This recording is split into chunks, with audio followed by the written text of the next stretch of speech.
Finding the maximum or minimum of a quadratic function is related to finding the vertex of the equation's parabola. Keep watching and I'll explain.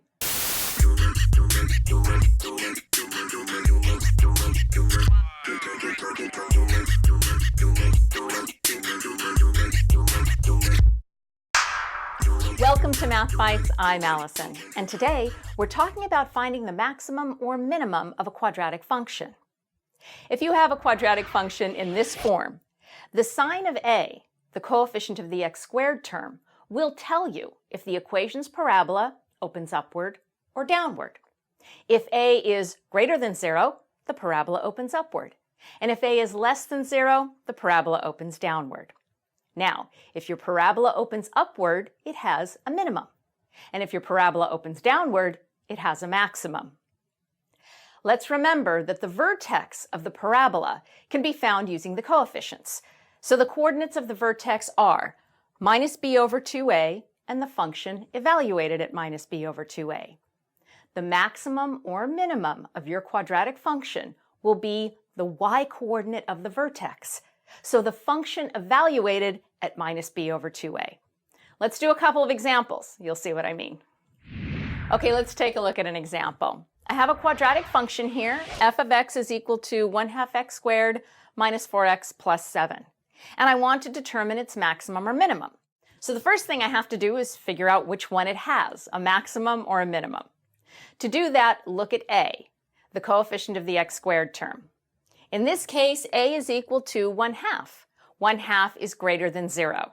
Therefore, this equation's parabola opens upward, and it has a minimum. So to find the minimum, I have to find the y-coordinate of the vertex.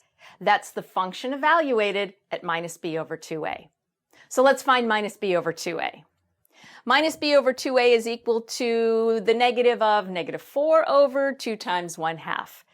Evaluating, I get 4 over 1, or 4. So now, to find the minimum, I have to evaluate the function at 4. So let's do that. F of 4 is equal to 1/2 4 squared minus 4 times 4 plus 7. All right, evaluating, I get 1/2 16 minus 16 plus 7. That gives me 8 minus 16 plus 7. Negative 8 plus 7 is negative 1. Therefore, the minimum is negative 1. Let's take a look at another example. We have g of x equals negative 4x squared plus 8x minus 12. And we want to determine its maximum or minimum. So let's figure out which one it has first. In this case, a is negative 4. Negative 4 is less than 0.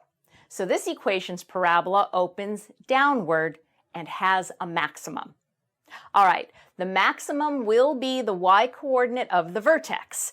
The x-coordinate of the vertex is minus b over 2a. So let's evaluate that. We get the negative of 8 over 2 times negative 4. That gives us negative 8 over negative 8, or 1. Now, to find the y-coordinate of the vertex, we need to evaluate our function at 1. So, g of 1 equals negative 4 times 1 squared plus 8 times 1 minus 12. That gives us negative 4 plus 8 minus 12, which is equal to 4 minus 12, negative 8. So, the maximum here is negative 8. Finding the vertex of a parabola is kind of an abstract concept, but finding the maximum or minimum of a function that represents something is more practical. If you can make that connection between finding a vertex and understanding how that relates to finding the maximum or a minimum, that will be very helpful when doing applications of this kind of math. That's it for this episode of Math Bytes. If you like our videos, please subscribe to our channel. And if you have something you'd like to ask us, just send us an email. We're at contactmathbytes@gmail.com, and I'll see you next time.